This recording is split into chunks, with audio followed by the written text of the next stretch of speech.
Raquel para que echaran por la conferencia. Oye, faltó colaboradora de 3 personas. Sí, muy buena de 3 amiga. personas. Muy bien. Muy buena amiga. No es que sea comercial, pero es 3 personas. Bueno, sí, esa diapositiva es porque casi siempre que doy esta plática hago de mensa, entonces se me conecta el comercial. Pero bueno, soy yo. La cuestión de por qué hablarles de pensamiento crítico es que existen muchos mitos científicos, inclusive los tenemos en la vida cotidiana.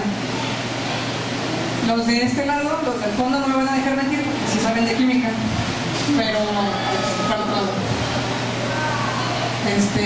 Sabemos que la gente suele decir que para no enfermarte de gripa tienes que comer muchos alimentos con vitamina C.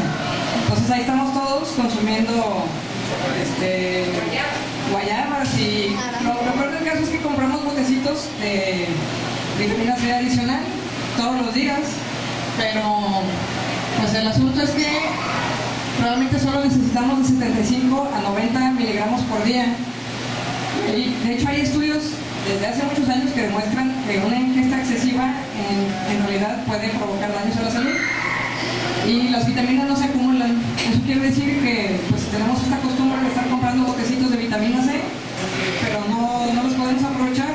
O sea, piensen en una pastilla de 500 miligramos, aunque tenga pues así como relleno, aún así es más de lo que necesitamos en un día, entonces estamos desechando, pues estamos orinando muy caro en realidad, nomás porque está padre el asunto de ingerir mucha vitamina C, ¿no? Hay muchos otros mitos que tenemos de manera cotidiana, como eso de no te comas el chicle porque dura 7 años en que lo digieres en tu estómago. Pues no es que funcione así. Para empezar es que no se digiere, es un oligómero, es una forma de plástico, tiene azúcar, pues eso sí lo digieres, tiene colorante y ya. Pero pues igual lo que entra y no se digiere, pues entra y sale, entonces así como que se vaya a quedar 7 años en tu estómago, tampoco. De hecho, lo mismo aplica para las galletas de dieta, que nos las dan porque pues así te hace pancita, pero la verdad es que como no somos vacas, no tenemos los bichos en el estómago para digerirlo, para partir las moléculas grandotas en moléculas chiquitas. Entonces, pues nos hace volumen y ya. Entonces, pues no. Hay otros mitos como el hecho de comer zanahoria, que supuestamente va a mejorar la vista. Pues yo no sé ustedes, pero yo he consumido muchas zanahorias en mi vida y sigo usando lentes. Entonces, pues no. Y en este caso en particular, pues sí sabemos que los beta-carotenos son esenciales para sintetizar la vitamina A y que si no consumieras en absoluto, pues sí podrías tener problemas como ceguera. Sin embargo, el mito en sí se deriva de una cuestión histórica. En la Segunda Guerra Mundial fueron los ingleses los que inventaron el radar. Entonces, bueno, de ordinario, antes de su invención, no se podían hacer ataques ni bombardeos cuando ya era muy tarde.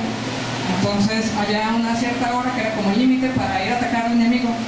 Pero los ingleses, cuando inventaron el radar, extendieron ese horario, porque ya no necesitaban verlo pues con los ojos, sino que se daban una muy buena idea con el radar de qué estaba pasando. Ellos podían tener un horario extendido, pero la manera en que ellos querían excusarse de que no es que tuvieran una cosa tecnológica, sino que pues eran chidos, dijeron, no, pues es que nosotros los ingleses comemos muchas zanahorias. Entonces todos los medios se pusieron de acuerdo para decir que es que los ingleses tienen muy buena vista porque consumen muchas zanahorias. Y sin embargo, pues hasta la fecha seguimos diciendo, tienes que comer mucha zanahoria porque es buena para la vista. Como esta hay otros, como el de Popeye y la espinaca, que por cierto la espinaca también ayuda a la vitamina A. Sí ayuda a esta parte de la anemia, pero también inclusive ayuda más a la vitamina A, pero sin embargo Popeye tampoco desarrolló muy buena vista porque Olivia como que no es muy bonita, entonces, ¿no? Y como esto hay muchos otros mitos que consideramos que tienen una fuente científica, y después resulta que no. Más allá de los que consideramos verdades científicas, que ya que investigamos encontramos que no es cierto, abundan las publicaciones que son imprecisas. Y hay mucha información que podemos encontrar en internet o en revistas y que resulta que no es cierto lo que dicen, o por lo menos son imprecisas. Por ejemplo, una búsqueda rápida de cura para el Alzheimer me dio este sitio, ¿no? Dice que el aceite de coco cura el Alzheimer. ¿Cuál es la peligrosidad o el riesgo de este tipo de publicaciones? Pues que a lo mejor, es cierto, no tenemos una cura para el Alzheimer, a lo mejor tenemos mucho que hacer al respecto, pero pues imagínense a cuánta gente, de hecho se le puede vender un producto milagro que le va a curar tal problema y que pues realmente solo lo estás engañando. Igual que encontré una página de la cura para el cáncer. Entonces tenían muchas publicaciones, todos empezaban igual, no, es que hay productos saludables que conoce la humanidad desde tiempos remotos, pero los occidentales capitalistas no quieren que lo sepas y luego ellos te venden su solución. Y como hay muchas cosas, y en ocasiones ni siquiera es porque haya adorno. A veces lo que encontramos es una nota en el periódico, pero quien escribe esa nota no es divulgador científico, ni es científico. Entonces, es alguien que leyó una nota, tal vez es muy interesante, y dijo, ay, mira qué interesante, me googleó, copió, pegó, y dijo, ahí está mi nota. Pero realmente, como no tenía el conocimiento de fondo, quizás ni siquiera era tal cual lo que está publicado y lo que nosotros estamos leyendo. Y tengo casos reales que, como ejemplo, les quiero mostrar que son un poquito más graves, inclusive, más allá del hecho de, ay, bueno, pues estoy consumiendo vitamina C, que pues al final de cuentas es dinero que estoy tirando a la basura. Está el caso del presidente Thabo Mbeki de Sudáfrica. Esta persona, desde 1999 al 2008, hizo una campaña en la cual acusaba a los científicos occidentales de decir que el VIH provocaba el SIDA y que todos sus alegatos eran una cuestión de racismo. Él decía que no era cierto, que todo esto era el problema porque eran negros. Entonces él no les iba a permitir que vendieran en su país. Se oponía por completo a los antirretrovirales, porque decía que eran un veneno y los capitalistas nada más querían sacar dinero. En su lugar, promovió el consumo de limón, remolacha, ajo y aceite de oliva para tratar el SIDA. A veces creemos que si yo no voy a tener una posición relacionada con la ciencia directamente, mi falta de criterio no va a tener un impacto. Pero se considera que la visión de Mbeki y su oposición al consumo de los retrovirales resultó en al menos 365,000 muertes ocasionadas por el SIDA en su país. Y si ven el artículo, que ahí les puse la fuente, se ve la gráfica de la cantidad de muertes que había por año, llega a él y aumenta increíblemente. Se retira él, retiran esta política y pues como que otra vez empieza a bajar. Para no irnos mucho más lejos, para algunos de ustedes esto tal vez significa algo, para algunos quizás no significa nada, para los más jóvenes, no sé, a lo mejor ni siquiera habían nacido, ¿no? Pero hace, no sé, en el 92 creo que fue. 22 años. Hace 22 años, mira, pues, ya llovió, ¿eh? Bueno, la historia dice que en la sección sureste de la ciudad había reportes de olor a gasolina. Yo les digo a mis alumnos de mecánica de fluidos en ingeniería, si entran tantos litros de este lado del tubo, a menos que sea abierto de Pemex, tienen que salir los mismos litros del otro lado del tubo, ¿no? El problema es que, pues, en esta zona sí pasaban los ductos de Pemex, entonces no se lee lo mismo de un lado que del otro. Y pues la gente se quejaba, huele a combustible, huele a hidrocarburos, se estuvieron quejando por días. Fue la gente de Protección Civil, pero no se puso el remedio. Lo que se hizo, la orden que se dio de parte de las personas encargadas de Protección Civil fue, la gente se queja mucho porque huele feo. Bueno, pues destapan las alcantarillas para que se disipe el olor. Y yo no sé ustedes, pero yo recuerdo desde que estaba niña, en mis tiempos, nos enseñaban que para que algo haga fuego se necesitan 3 componentes. ¿Se acuerdan qué 3 componentes? Oxígeno, la chispa y el combustible, ¿no? Entonces pues abrieron las alcantarillas, donde no había oxígeno, le dieron oxígeno. Ahora yo sé, ahora ya después de que estudié ingeniería, que los materiales combustibles, si están en concentración cero, pues no va a pasar nada. Si están en una concentración pequeña, provocan fuego. Si aumentas la concentración, explotan. Y si aumentas más la concentración, ya no pasa nada. Eso ocurre en general. Pero entonces ellos lo que hicieron fue, huele feo, destápalo, y bajaron la concentración para que se acercara la concentración de explosividad. Entonces el 22 de abril a las 10 de la mañana, pues un buen pedazo de Guadalajara voló. Bueno, pues esa es una de las fotos que me pasaron en el archivo. Según la página de efemérides de la Universidad de Guadalajara, oficialmente hubo 212 muertos, 69 desaparecidos, 1.470 lesionados, 8 kilómetros de calles así completamente destruidas, más de 1.100 viviendas, comercios, centros escolares, etc. Estas son las cifras oficiales. Sin embargo, los que les tocó vivir en ese entonces, yo vivía de ese lado de la ciudad y no pude regresar a mi casa en meses, y la gente lo que decía era que esas cifras eran imposibles, que tiene que haber muerto muchísima más gente. ¿Y qué es esto? Es falta de criterio. No se le puede llamar de otra manera, es falta de criterio. ¿Dónde estamos y qué nos hace falta saber como para tomar una decisión? ¿Y qué tan importante es que mi trabajo esté o no relacionado con ciencia? De todas maneras, para poder discernir qué clase de información tomo y qué hago con ella. Quizás en otros casos no habría mucho que hacer. Por ejemplo, en el terremoto del 85, la gente dice que las autoridades les dijeron que no pasaba nada, que se regresaran a sus casas porque no tiembla 2 veces en el mismo lugar. ¿No sacan eso? O sea, ¿por qué? O sea, digo, ¿qué? O sea, y pues la gente se regresó a sus casas que ya estaban resentidas. En lugar de pedir, vamos a ir a revisar las viviendas, a ver cómo están antes de decirle a la gente que se regrese. Las mandaron a dormir y el día siguiente, pues ya sabemos lo que pasó, ¿no? Y bueno, pues todo tiene un costo y todo requiere un análisis. Ya removiéndonos de la zona de tragedia, a veces escuchamos otro tipo de información, igual generalizaciones, ¿no? Hay muchas páginas que dicen, esta es la lista de las 12 cosas que hace la gente exitosa. Suena muy lógico, ¿no? Pues sí, sí, me hace mucho sentido. Si no te arriesgas, no ganas. No, ok, sí, cierto. Entonces me tengo que arriesgar siempre. Les puedo poner un ejemplo así muy gordo, ¿no? Vamos a suponer que no solo somos nosotros, sino que tengo a lo mejor 500,000 personas que me siguen en el juego, que consigo su correo. Y les digo, todos vamos a jugar la bolsa. Vamos a suponer, en este ejemplo utópico, que solo hay 2 opciones: apostarle a una empresa o apostarle a la otra. Entonces a la mitad les digo que apuesten a la empresa A y a la otra mitad les digo que apuesten a la empresa B. Necesariamente a la mitad le voy a atinar, ¿no? Ok, entonces a los que les atiné me van a seguir la corriente todavía la siguiente vez.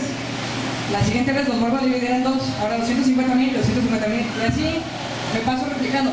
Va a haber un momento en el que va a haber gente que me va a poner un altar, ¿no?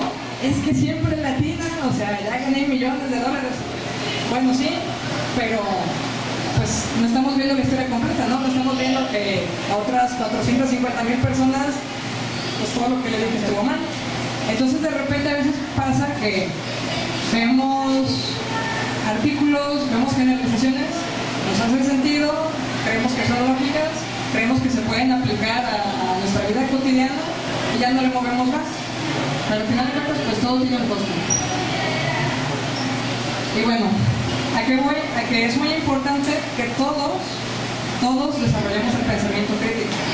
Quizás la mejor herramienta para el pensamiento crítico es el método científico. Hay que aprender a identificar las fuentes, a hacerse las preguntas científicas correctas y analizar la información. En resumen, pues ese es el punto, ¿no? Empezar desde cero no quiere decir que tengamos que ser expertos en todas las áreas, porque eso es imposible. Pero pues podemos tomar muchas fuentes que realmente son muy buenas. Podemos tomar algunas pláticas de TED Talks, siempre y cuando no nos quedemos nada más en la plática, sino que de veras busquemos la fuente de lo que nos están diciendo. Hay revistas especializadas. Yo lo recomiendo, muy interesante, porque muy interesante lo que hacen es que toman un artículo, lo leen y pues te lo ponen en español, pero final de cuentas estás leyendo la interpretación del autor de muy interesante, no estás leyendo realmente a la fuente. Mientras que New Scientist o Scientific American realmente se entrevistan al científico. Entonces es una perspectiva más directa, no tienes tantos filtros de a ver qué le entendió el teléfono descompuesto. Cuando tenemos interés en un tema específico, y aquellos que vayan al posgrado, que alguna vez hayan desarrollado un proyecto, saben que pues, está, por ejemplo, Google Académico, que al menos es de lo que es más abierto de las bibliotecas y fuentes realmente científicas. Y hay canales de YouTube, algunos que sí son muy buenos, como Brainstuff, curiosamente, que de hecho la hace una persona de aquí de Guadalajara, ASAP Science, y hay algunos otros. Aquí lo importante es que cuando veamos un artículo, no nada más nos quedamos con el artículo o con el video, sino que sí tengamos la curiosidad de aprender un poquito más. No nos vamos a convertir en expertos en todas las áreas, pero con tener una mejor idea y aprender a discernir cuando una fuente es adecuada de una que no lo es, creo que con eso es más que suficiente. ¿Y cómo nos damos cuenta de eso? La información que estamos viendo tiene referencia, tiene fuentes, tiene el autor, tiene de dónde lo sacó, lo puede encontrar. Sí lo puede encontrar, de veras dice eso. Bien. En general, los blogs y las páginas personales no son una fuente de información muy confiable, porque yo puedo ver un blog y yo me puedo poner a decir que el mismo experimento que yo les decía hace rato, ¿no? Pues yo tengo un juego en la bolsa y tantas personas dicen que sí la tiraron a lo que yo dije. Pues sí, pero lo dije yo. Yo decidí qué cosa publicar y no todo lo demás. Que es lo mismo que pasa con las páginas de la cura del Alzheimer y la cura del cáncer y todo eso. Hay que revisar si el artículo que estamos leyendo es realmente actual, de qué fecha es. Porque la ciencia en sí, la definición que yo les doy a mis estudiantes es un compendio o un constructo de conocimientos que consideramos verdaderos hasta que se demuestre lo contrario. ¿Qué quiere decir? Que yo ahorita creo que esto es rojo, porque yo lo estoy viendo rojo, entonces pregunto a todos si está rojo o rojo. Pero a lo mejor se pone de moda el color y le empiezan a llamar diferente. Y en un mes vuelvo a hacer la encuesta y me van a contestar otra cosa, ¿no? Entonces mi verdad, mi hipótesis que yo había sostenido, pues no se sostiene. Hay cosas que no son tan así de simples como que de un mes a otro vayan a cambiar. Pero hay muchas cosas en la ciencia que consideramos ciertas y ándale, que a rato se ve que, pues no, nada más para esas condiciones muy específicas que tal vez analizado son ciertas, pero en muchas otras condiciones no es verdad. Lo mismo le pasó, por ejemplo, a Newton, y no quiere decir que Newton fuera un mentiroso. Al final de cuentas, la física de Newton la seguimos usando, la seguimos enseñando en prepa, en secundaria, para cuestiones macroscópicas, la seguimos usando. Si queremos enseñarle física a los niños con robótica, les damos las mismas fórmulas, no pasa nada. Siempre y cuando no te acerques a velocidades muy cercanas a la velocidad de la luz, todo está bien. Así es como pasa con muchas otras cosas. Y bueno, no te quedes con la primera información que encuentras. Debes estar seguro que esta información que tú estás viendo coincide con otras. Entonces la cuestión es no quedarse nada más con uno, con una sola verdad o con una sola hipótesis. Realmente hay que darse una revisada de lo que estamos queriendo enterarnos. Entonces en general hay que buscar información general, hay que hacernos preguntas. A ver, este autor, lo que está comentando, ¿hace sentido? O este asesor que tengo en mi gabinete de whatever cosa, lo que me dice tiene sentido, realmente es el experto completo. Hay más personas que puedo consultar, hay más fuentes que puedo consultar. Lo que sabe es realmente lo último que necesito saber. Y hay que comparar lo que nos dice una fuente de lo que nos dice otra. Al final de cuentas, esto yo creo que aplica a todo. Yo cuando he ido a comprar electrónicos, yo me leo los reviews y luego voy y checo el precio y luego lo pruebo. A lo mejor yo soy muy delicado, ¿no? Pero pues para mí esta es una manera más efectiva de gastar tu dinero. Y yo creo que si esto se lo enseñamos a los niños, que al final de cuentas es a lo que voy, si este tipo de pensamientos, esta lógica de, a ver, no te creas con lo que yo dije, no porque yo soy un maestro que dice que estoy bien, por porque normalmente no estoy bien, nomás estoy repitiendo lo que yo aprendí. Entonces, les estamos dando más posibilidades de que el día de mañana ellos cometan menos errores, ellos expongan menos su vida o la de otros, o arriesguen menos sus propios recursos.